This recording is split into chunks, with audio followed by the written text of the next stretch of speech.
दोस्तों, मेरा नाम है विजय कुमार। आप देख रहे हैं कॉमिक्स पिटारा चैनल को। तो चलिए दोस्तों, तुलसी कॉमिक्स में इस शानदार स्टोरी को शुरू करते हैं जिसका नाम है ज्वाला। तो आप देख सकते हैं इसका कवर पृष्ठ जो कि कुछ इस तरह का है। तो चलिए इसकी शानदार स्टोरी को शुरू करते हैं।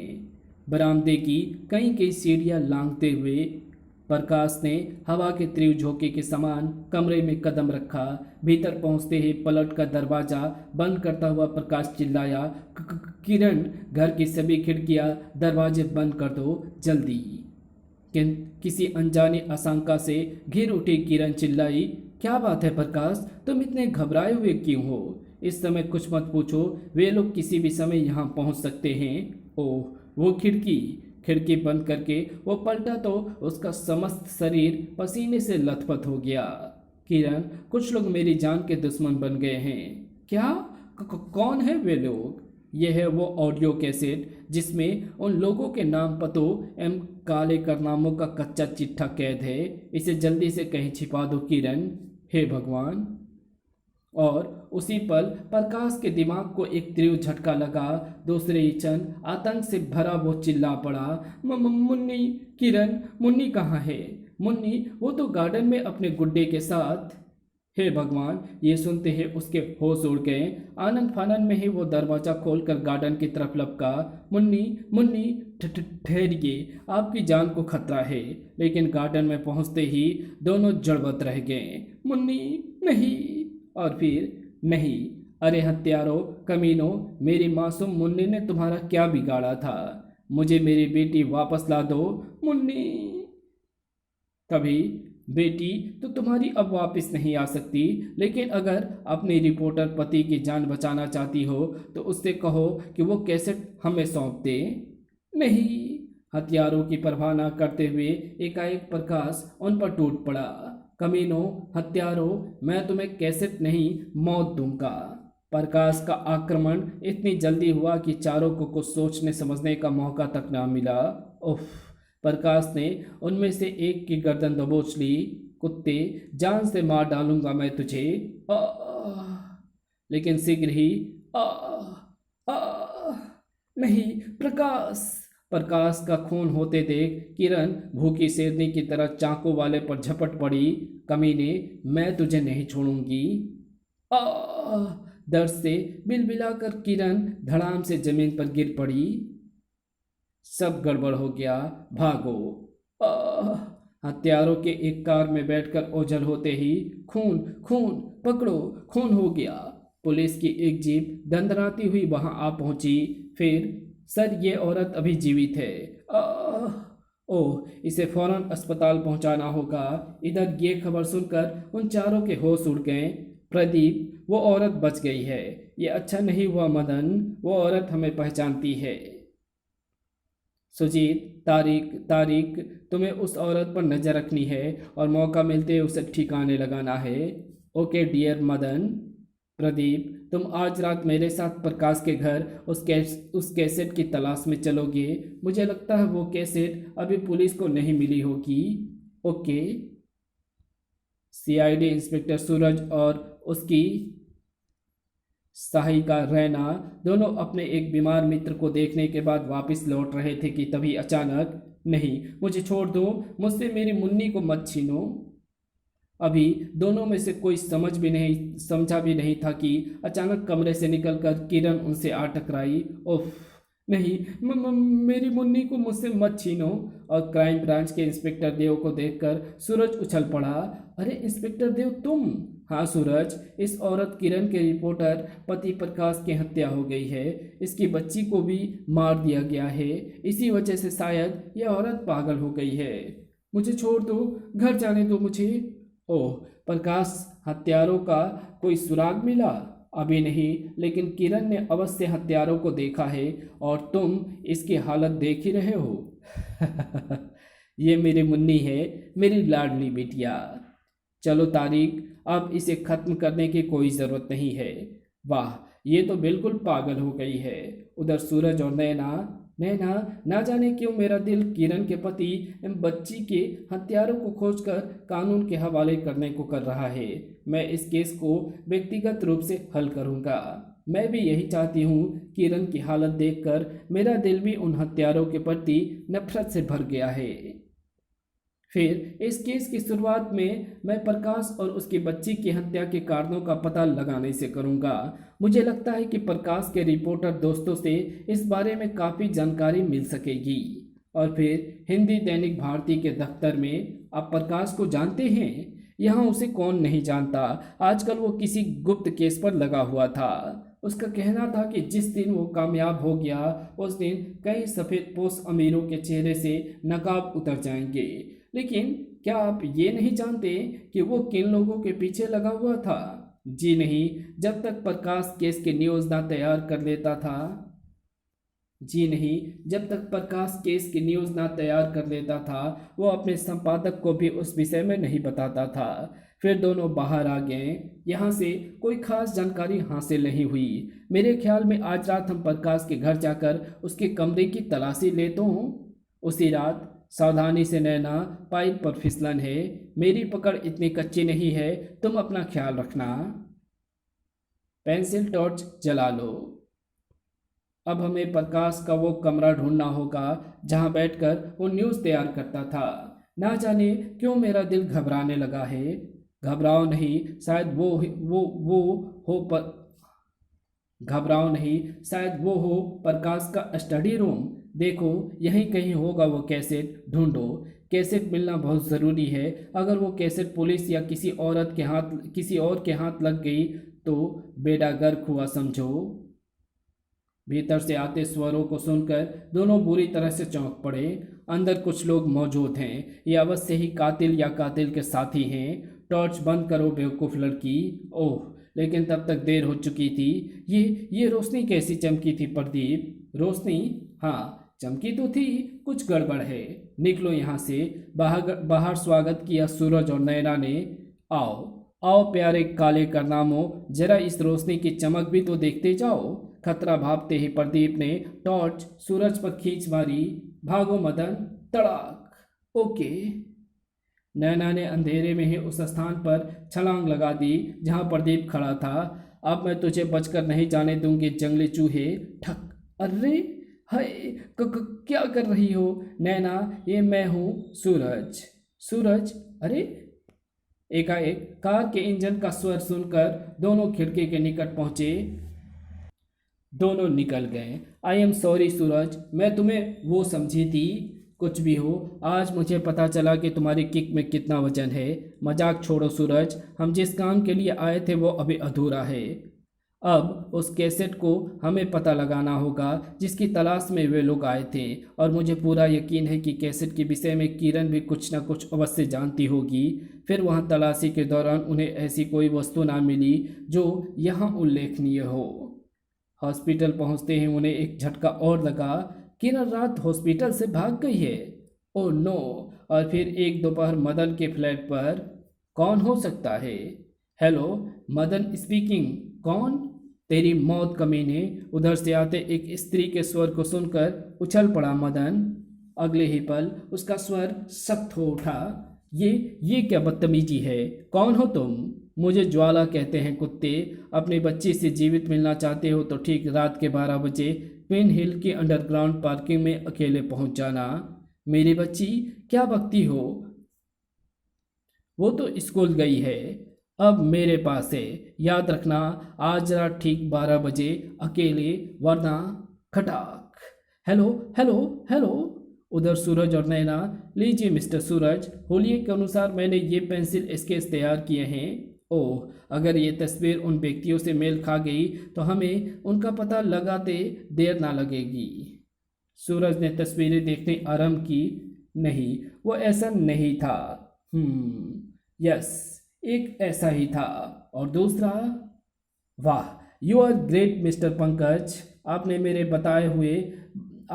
बताए गए होलिये के मुताबिक हूबहू चित्र बना दिए हैं। थैंक यू मिस्टर सूरज, लेकिन पुलिस की नौकरी में ऐसे सैकड़ों स्केच बनाकर मैं कई खतरनाक अपराधियों को सींचों के पीछे भेज चुका हूँ, सलाखों के पीछे भेज चुका हूँ। दोनों स्टूडियो से बाहर निकल आए। अब इन दोनों को कहाँ तलाश करोगे? न्यूज़पेपर्स में, जबकि उसी रात क्वीन हिल की पार्किंग में, इसी पार्किंग में बुलाया था उसने। मदन कार को निकट ले आया। वो कहीं नजर नहीं आ रही। 12 बज चुके हैं। ठीक उसी पल वातावरण में पेट्रोल की गंध फैलने लगी। उफ, पेट्रोल की गंध! दिमाग फट रहा है। शायद किसी कार की पेट्रोल टंकी लीक कर रही है। पेट्रोल की गंध बढ़ती ही जा रही थी, तो इसका मतलब ये तो नहीं कि कार की पेट्रोल टंकी लीक कर रही थी। ये बात जल्दी मदन की समझ में आ गई थी।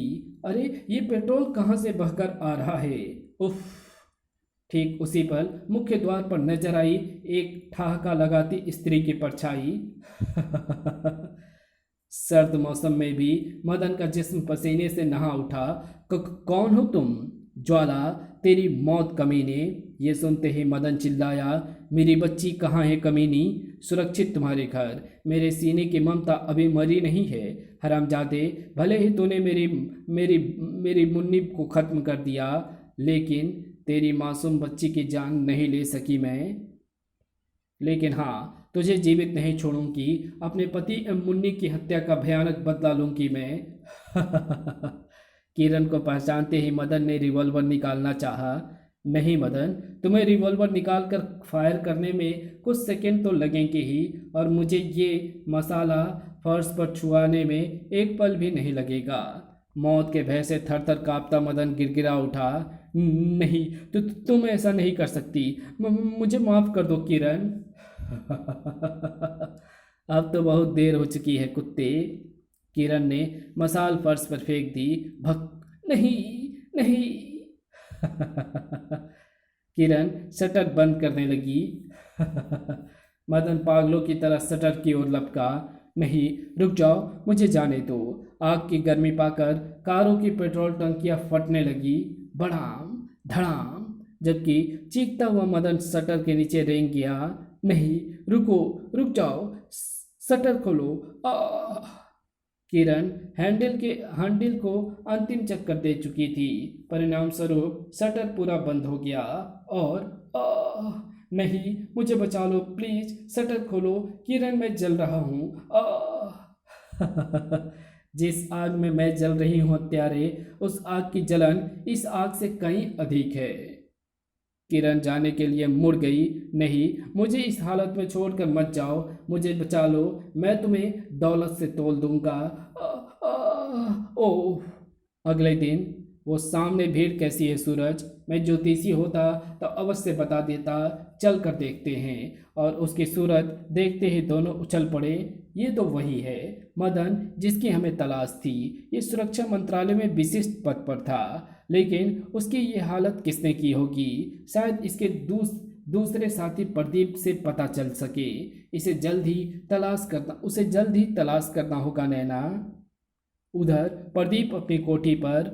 अरे, मेरी और मदन की फोटो अखबार में! उस अखबार को पढ़कर प्रदीप के होश उड़ गए। उफ, पता नहीं मदन को मालूम है या नहीं। संबंध स्थापित होते ही उधर से जो जवाब मिला, उससे उसकी रही सही हिम्मत भी जवाब दे गई। क्या क्या कहा? कब? नहीं, ये नहीं हो सकता। मदन इतनी भयानक मौत नहीं मर सकता। दूसरे ही क्षण वो बाथरूम में था और सुरक्षा मंत्रालय से शिनाख्त होते ही पुलिस सीधे मुझ पर धावा बोल देगी। मुझे तुरंत ये जगह छोड़ देनी चाहिए।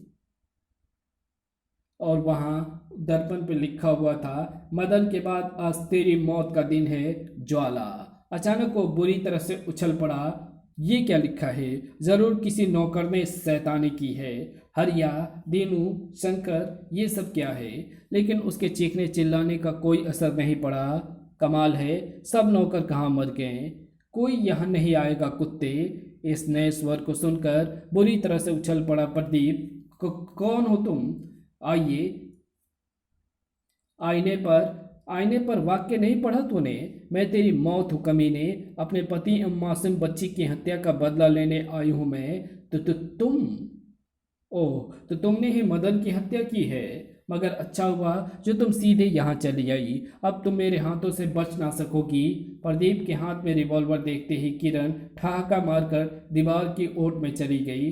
तुम मेरे हाथों से नहीं बचेगी नगीना। लेकिन चौखट पार करने से पूर्व भी एक शक्तिशाली झटका लगा। किरण ने उसका रिवॉल्वर उठा लिया और सामने आकर जहरीली हंसी हंसते हुए बोली, कमीने, बाथरूम में तेरे घुसते ही मैंने बेहद बारीक तांबे की तारों को बिजली से कनेक्ट करके इस रास्ते को मौत का रास्ता बना दिया था। अब तेरे बाद उन दोनों कुत्ते सुजीत और तारिक का नंबर है।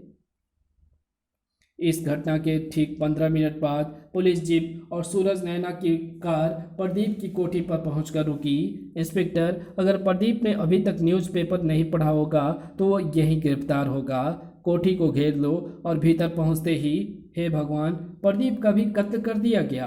प्रदीप और मदन की हत्यारिन एक ही है, ज्वाला। कौन हो सकती है ज्वाला? ठीक उसी पल फोन की घंटी बजते ही सूरज ने रिसीवर उठाया। हेलो हेलो प्रदीप, गजब हो गया।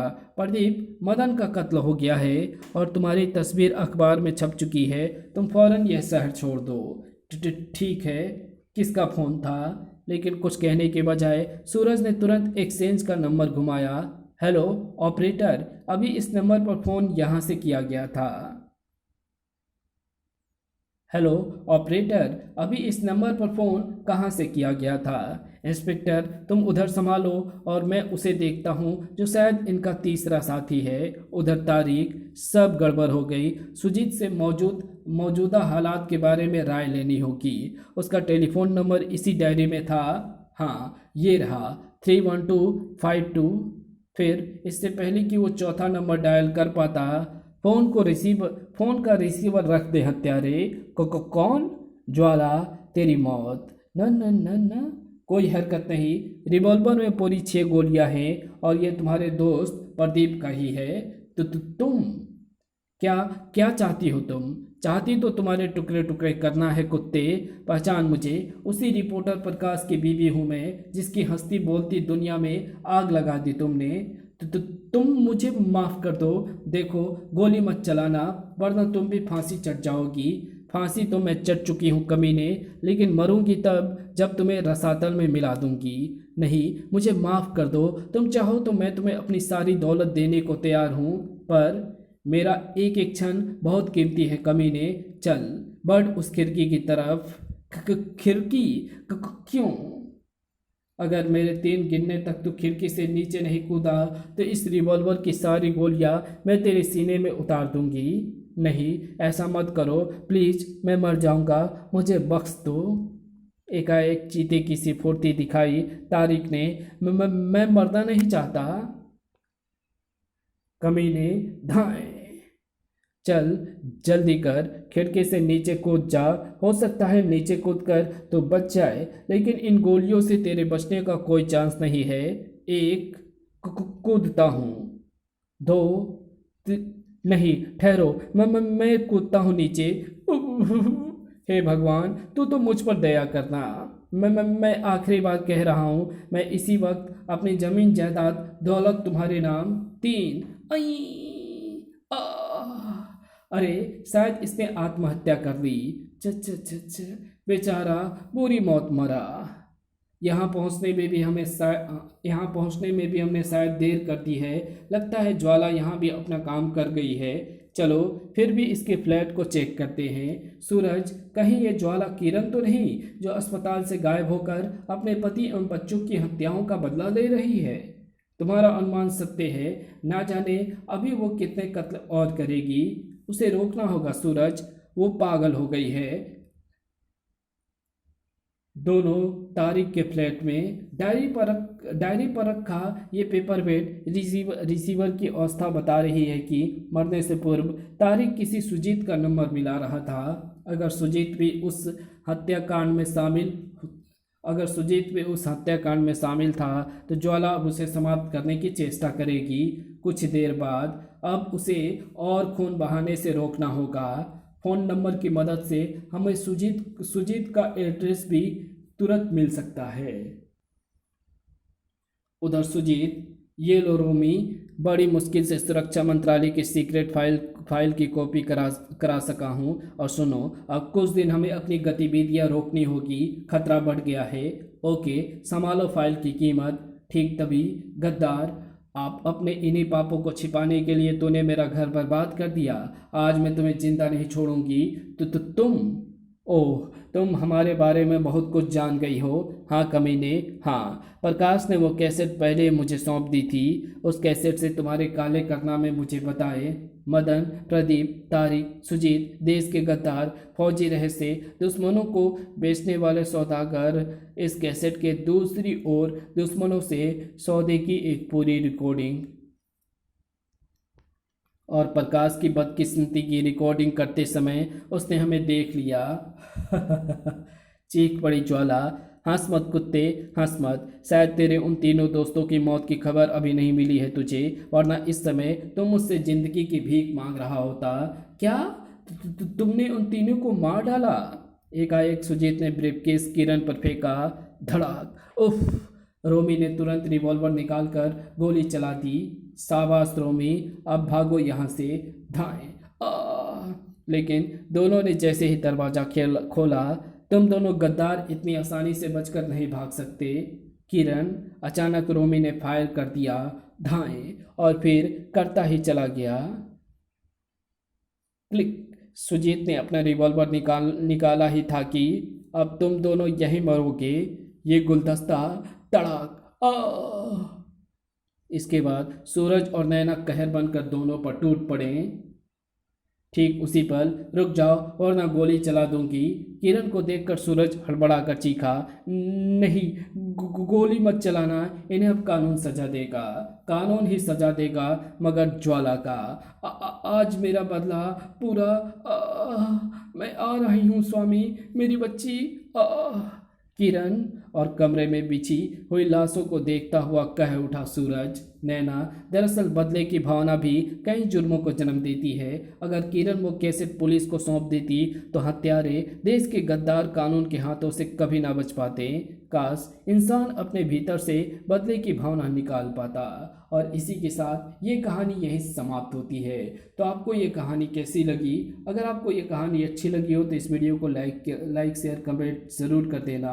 चैनल पर नए हो तो चैनल को सब्सक्राइब कर ऑल नोटिफिकेशन को सिलेक्ट ज़रूर कर लेना।